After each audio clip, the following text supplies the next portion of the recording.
1980s ki matamda England da yamna angakpa amadi thajaba ngamdraba case ama laklami. Case aduda chingnariba misagadu mioiba ama oigadra natraga Bhoot ama oigadra haibadu case adugi judge aduna khangba ngamlamde. Case asi businessman Vivek amadi mahaki nupi Jenny ki case ni.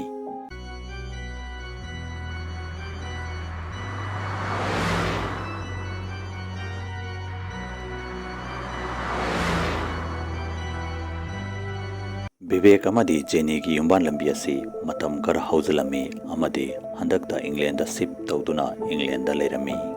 Mafam aduda makoina yamna chaurba amadi mallaba yum ama leirami amadi yum aduda leiba haurami. Yumjao aduda Vivek amadi Jenny na leidringai mamangda family ama su leirami. Family adugi miyoi kudingmak yamna angakpa mawangda sikhirami.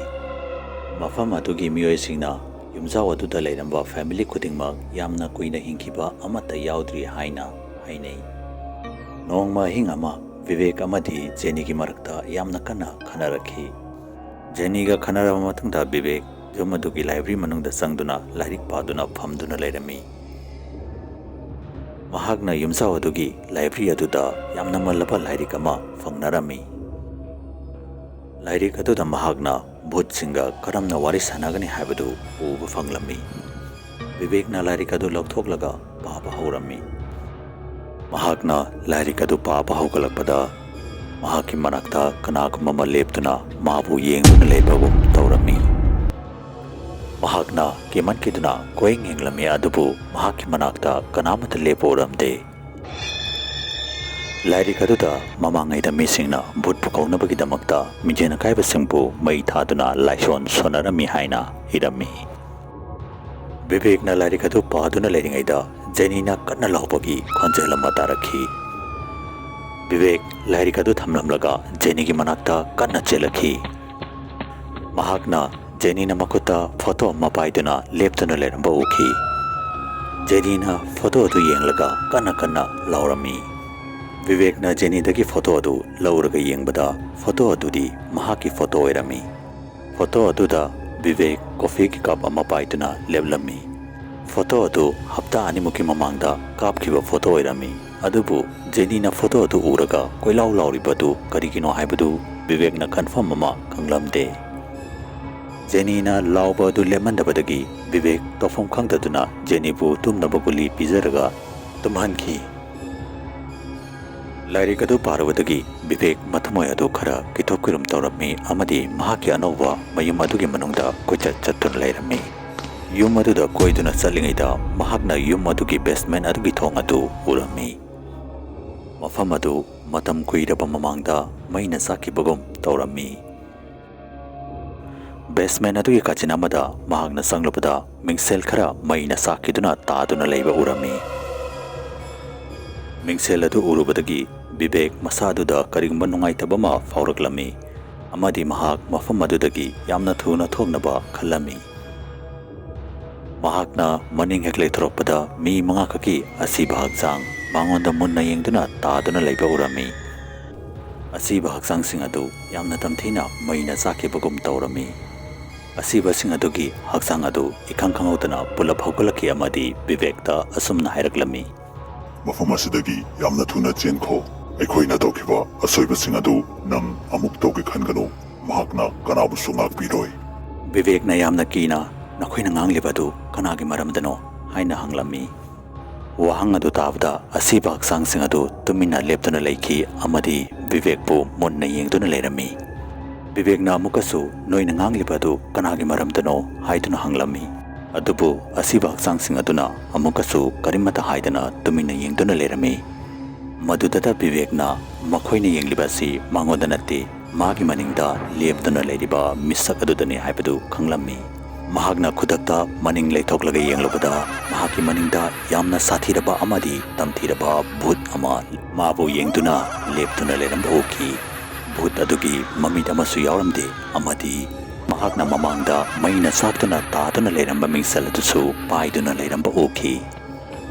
Vivek kimankiduna basement adudagi thoglaglaga mahaki bedroom tamna kanna chenduna lakhi.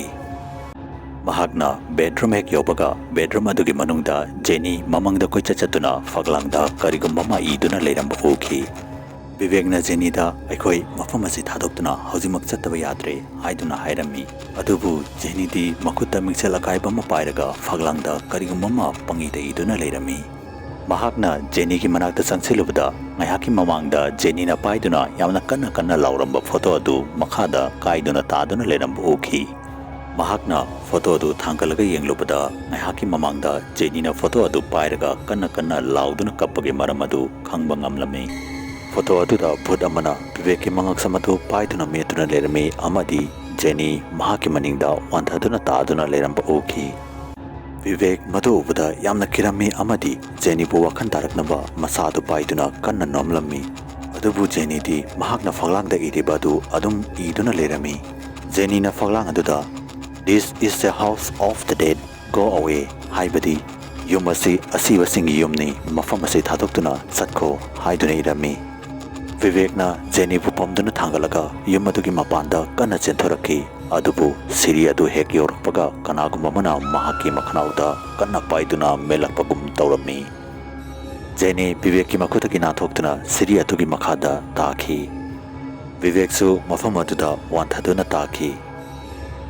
Khara ki matungda Vivekna gyan taraklaba matungda Jenny siri adugi makhada makok aduda yamna tamthina soktuna taduna leramba uki. Mahakna Jenny bu khudakta hospital la pukhalami adubu matamadu yamna thenglami. Jenny taibangpana sibu thadokduna chalami amadi police na Vivek bu Jenny ki murder case ta farami.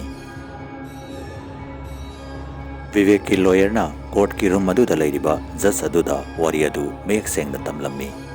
Mahakna Yumjao aduda mamangda leiramba family sing adusu yamna angakpa mongda siduna taduna leiramba phangnaki haiduna su tamlami.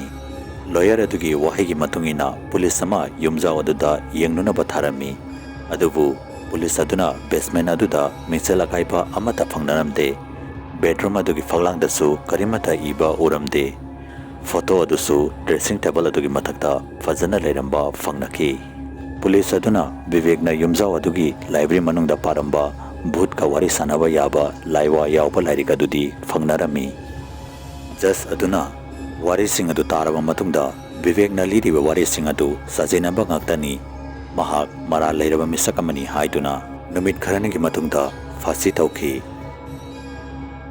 Yumjao aduda leiramba miyoi amata ngasi faubo hingkiba yaudri. Facebook ta Manipuri horror story gi Facebook page fu follow tobiramu. Loinana karigumba warriors bu mayamna pambi taragadi channel asibu subscribe tobiramu amadi video asibu like and share amam ta tobiramu. Mathangi video da amuk unarasi habsiga loinana yangkopam loyangan bana mayam pumna mukti kainabagi yathang nezari.